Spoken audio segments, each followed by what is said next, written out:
জিলহজ মাসের চাঁদ দেখার পর গরুর মাংস বা মুরগি খাওয়া যাবে না, এটা কি সত্য কথা? কোন পশু দ্বারা কোরবানি করা যাবে, কোরবানির পশুর বয়স কত ও দেখতে কেমন হওয়া উচিত? সুন্নাহ ফাউন্ডেশন কোরবানি কার্যক্রম সম্পর্কে বিস্তারিত জানতে চাই। হাসিলের টাকা কোনো কারণে না দিতে পারলে কি কোরবানি হবে না? ভুলে মিস হলে করণীয় কি? প্রবাসীরা প্রবাস থেকে হজ করলে কি ফরজ আদায় হবে, নাকি নিজ দেশ থেকেই আসতে হবে? কোরবানির সময় এক শ্রেণীর মানুষ পশুপ্রেমী হয়ে ওঠে। তারা বলে ইসলামে কোরবানির বিধান নাকি অমানবিক।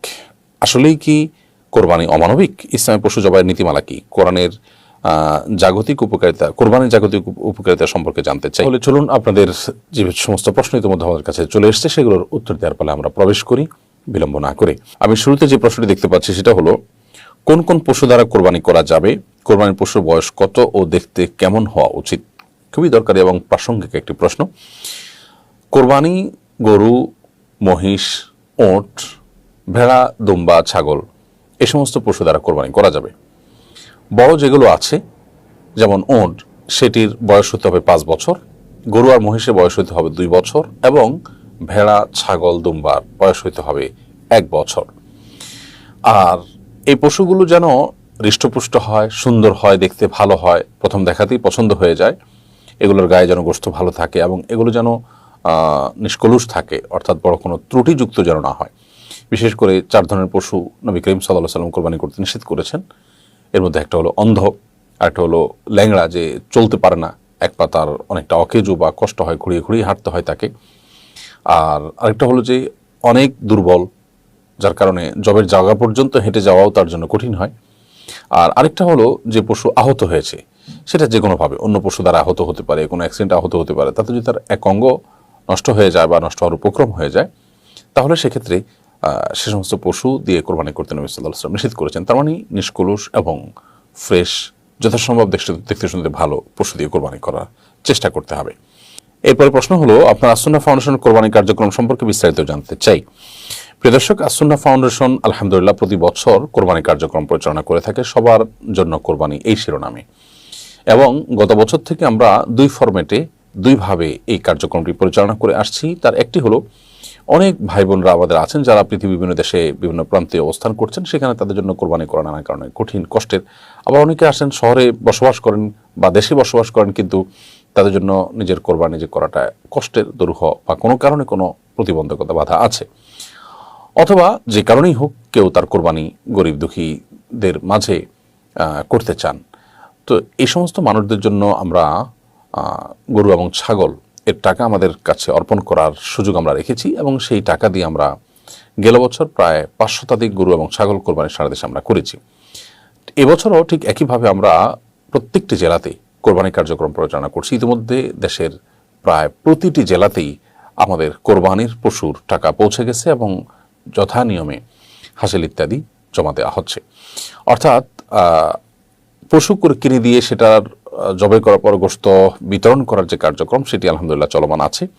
আবার এর সাথে গত বছর থেকে যুক্ত হয়েছে নতুন করে গোশত সংগ্রহ করে সেটা বিতরণ করা। ঢাকা যারা বসবাস করছেন তাদের জন্য আনন্দের সংবাদ হলো যে তাদের কোরবানির পশুর গোশত আমরা মফস্বলে প্রত্যন্ত অঞ্চলের মানুষের কাছে পৌঁছে দিচ্ছি ফ্রোজেন গাড়ির মাধ্যমে। আলহামদুলিল্লাহ, সেখানে ঢাকাবাসী শরিক হওয়ার সুযোগ থাকছে।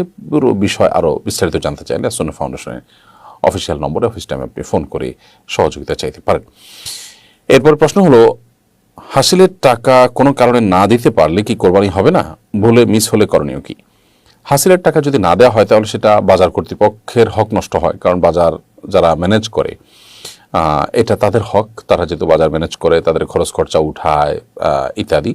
তো যার কারণে এই হাসিলের টাকা যদি আপনি না দেন তাহলে তাদের হক নষ্ট করলেন, আপনি গুনাহগার হলেন। আর এর কারণে কোরবানি হওয়া না হওয়ার কোনো সম্পর্ক এর সাথে নেই, যার কারণে এর কারণে কোরবানি হবে না, ব্যাপারটা সেরকম না। কোরবানি হয়ে যাবে ইনশাআল্লাহ তাআলা, যদি আপনার অন্য সব ঠিক থাকে। আর ইচ্ছাকৃত যদি এরকম আপনি করে থাকেন তাহলে সেটা তো খুব জঘন্য গুনাহের কথা হবে, প্রতারণা হবে, যেটা একজন ইমানদারের জন্য করা উচিত নয়। কোনো বাজারে যখন আপনি কেনাকাটা করতে যাবেন গরু বা ছাগল, তাহলে সে বাজারের যে হাসিল সেটা আপনার দেওয়ার চেষ্টা করা উচিত। তবে ভুলে মিস হয়ে গেছে সেটা যদি হয় তাহলে সেটা ভুলটাকে কারেকশন করার সুযোগ আছে, সেখানে গিয়ে পুরনো আপনি এটা দিতে পারেন। এরপর প্রশ্ন হলো, প্রবাসীরা প্রবাস থেকে হজ করলে কি ফরজ আদায় হবে, নাকি নিজ দেশ থেকেই আসতে হবে? প্রবাসীরা প্রবাস থেকে যদি হজ করেন তাহলে তাদের ফরজ হজ আদায় হয়ে যাবে। সৌদি প্রবাসী কিংবা মিডল ইস্ট প্রবাসী কেউ যদি মক্কা তাদের কাছে, অল্প খরচে তারা গিয়ে হজ করে ফেলতে পারেন, তাহলে তাদের ফরজ হজ আদায় হয়ে যাবে। ফরজ হজ নিজ জায়গা থেকে যে এইটাকে এসে করতে হবে ব্যাপারটা সেরকম নয়। আর এর বিপরীতে যারা বদলি হজ করাবেন, অনেকে আছেন শারীরিকভাবে অক্ষম কিন্তু আর্থিকভাবে সক্ষম, এরকম ব্যক্তি যারা আছেন আর্থিকভাবে সচ্ছল, তাদের উপর হজ ফরজ হওয়ার মতো টাকা আছে, আবার শারীরিকভাবে তারা অক্ষম অপারক, তাহলে সেক্ষেত্রে তারা বদলি হজ করাবেন অন্য কাউকে দিয়ে। কিন্তু সেই বদলি হজটা মক্কায় থাকা কোনো মানুষকে বা বাইরে থাকা কোনো মানুষকে দিয়ে করালেন, এটা করলে যথেষ্ট হবে না, বরং তিনি নিজ দেশ থেকে করাবেন। কারণ এখানে তার আর্থিক এবং আপনার শারীরিক দুইটার যে কোনো একটা সঙ্গতি আছে, যেটা সঙ্গতি আছে সেটা তিনি যথাযথভাবে পালন করবেন, এবং তার উপরে হজ ফরজ হয়েছে তার যে গন্তব্য সেটার উপরে ভিত্তি করেই। প্রবাসীদেরটা কিছুটা ব্যতিক্রম। তাদের ব্যাপারটা হলো যে তারা সেখানে অন্য কোনো কাজে গিয়েছেন, তৌফিক হয়েছে হজ করা, তারা হজটা করে ফেলেছেন, তাতে তাদের ফরজ হজ আদায় হয়ে যাবে। ব্যাপারটা এরকম যে কোনো ব্যক্তি মসজিদে কাজের জন্য এসেছে, ধরা যাক একজন মিস্ত্রি, তিনি মসজিদে তিনি কাজের জন্য এসেছেন, বাসা থেকে মসজিদে নামাজের জন্য আসেন নাই, কাজ করতে করতে সালাতের ওয়াক্ত হয়ে গেছে, তিনি সালাত আদায় করলেন, তার সালাত হয়ে যাবে, জামাত পড়ার যে আবশ্যকীয়তা সেটা আদায় হয়ে যাবে এবং জামাতের সওয়াবও তিনি পেয়ে যাবেন। ব্যাপারটা এরকম না যে তাকে বাসা থেকেই যে আবার আসতে হবে, যেটা তার নিজস্ব ইবাদত, তিনি এখানে অন্য উদ্দেশ্যে আসলেও এই মূল ইবাদতটি করে ফেলতে পারলে তার পক্ষ থেকে সেটা আদায় হয়ে যাবে। আর কেউ যদি লোক পাঠাতে হয় তখন সেটা তার নিজ গন্তব্য থেকেই পাঠাতে হবে। কোরবানির সময় এক শ্রেণীর মানুষ পশুপ্রেমী হয়ে ওঠে, তারা বলে ইসলামিক কোরবানির বিধান নাকি অমানবিক। আসলেই কি কোরবানি অমানবিক? ইসলামের পশু জবাইয়ের নীতিমালা কি? কোরবানির জাগতিক উপকারিতা সম্পর্কে জানতে চাই। দেখুন, এ বিষয়ে আমরা প্রতি বছরই কথা বলতে হয়, কারণ ইসলামকে যারা অপছন্দ করে, মুসলমানদের প্রতি যারা বিদ্বেষ লালন করে, এরকম কিছু মানুষ আমাদের সমাজে ভালো সাজবার জন্য তারা নানা মুখরোচক কথা বলে থাকে, তার মধ্যে থেকে এটি একটি। তবে এটি যে হাস্যকর সেটি বোঝবার জন্য আসলে পণ্ডিত হওয়ার প্রয়োজন নেই, কারণ এই লোকগুলো কিন্তু বিভিন্ন সময় বার্গার, বিভিন্ন সময় চিকেন ফ্রাই, বিভিন্ন রকম নাগেটস এবং নানা পদের আপনার গোশতের তৈরি খাবার, বাহারি খাবার কিন্তু তারা খেয়ে থাকেন। সেগুলোর জন্য পশু জবাই করতে হয়, পশুর গোশত দিয়ে সেগুলো তৈরি করতে হয়, তারপরও তারা মুসলমানদের কোরবানিকে অমানবিক বলছেন। তাহলে তাদের সেই গোশতভক্ষণটাকে তারা কিভাবে দেখছেন? হয়তো একসময় এই গোশতভক্ষণটাও আপনার আজকাল শুরু হয়ে গেছে, অনেকটা প্রসেসিং মিট ইত্যাদি চালু হয়ে যাবে, তখন সেটাকে অমানবিক বলবে। আসলে ইসলামের চাইতে মানবিক আর পৃথিবীর কোনো জীবন ব্যবস্থার হওয়ার কোনো সুযোগ নেই।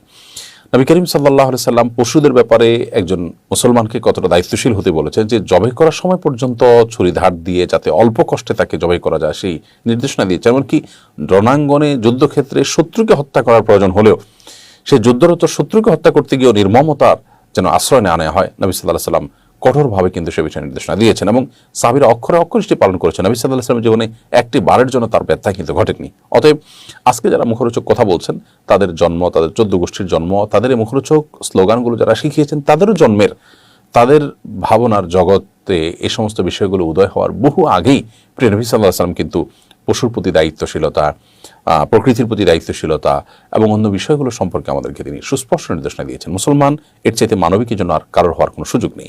তারা মানবিক সাজতে পারেন কিন্তু প্রকৃত অর্থে মানবিক নয়। এই মানুষগুলোই কিন্তু পৃথিবীর বহু বর্বর আচরণ, মুসলমানদের প্রতি যে জুলুম অবিচার চলছে ফিলিস্তিনে, কাশ্মীরে, বিভিন্ন জায়গায়, সে সমস্ত বিষয়গুলো সম্পর্কে দেখবেন যে তাদের তেমন কোনো ভূমিকা নেই বললে চলে, অর্থাৎ নীরব দর্শকের ভূমিকা তারা সেখানে পালন করছেন। তো এই জন্য আল্লাহ রাব্বুল আলামিন আমাদেরকে তৌফিক দান করুন এদের সমস্ত প্রতারণা এবং তাদের সমস্ত ভণ্ডামি সম্পর্কে আমরা যেন সচেতন হই, সজাগ হই। ফাতেমা খাতুন জানতে চেয়েছেন, জিলহজ মাসের চাঁদ দেখার পর গরুর মাংস বা মুরগি খাওয়া যাবে না, এটা কি সত্য কথা? না, এটি সম্পূর্ণ ভুয়া এবং ভিত্তিহীন কথা, কুসংস্কারাচ্ছন্ন কথা। জিলহজ মাসের চাঁদ দেখা যাওয়ার সাথে আপনার গোশত খাওয়ার কোনো সম্পর্ক নেই। কেউ যদি মনে করেন যে আমি কোরবানি গোশতর আগে আর গোশত খাবো না, তাতে করে কোরবানি গোশতের প্রতি আমার আকর্ষণ তৈরি হবে, আল্লাহ রাব্বুল আলামিনের মেহমানদারি সেটাকে আমি খুব আগ্রহ ভরে অ্যাকসেপ্ট করবো, সেটি তার ব্যাপার। কিন্তু জিলহজ মাসের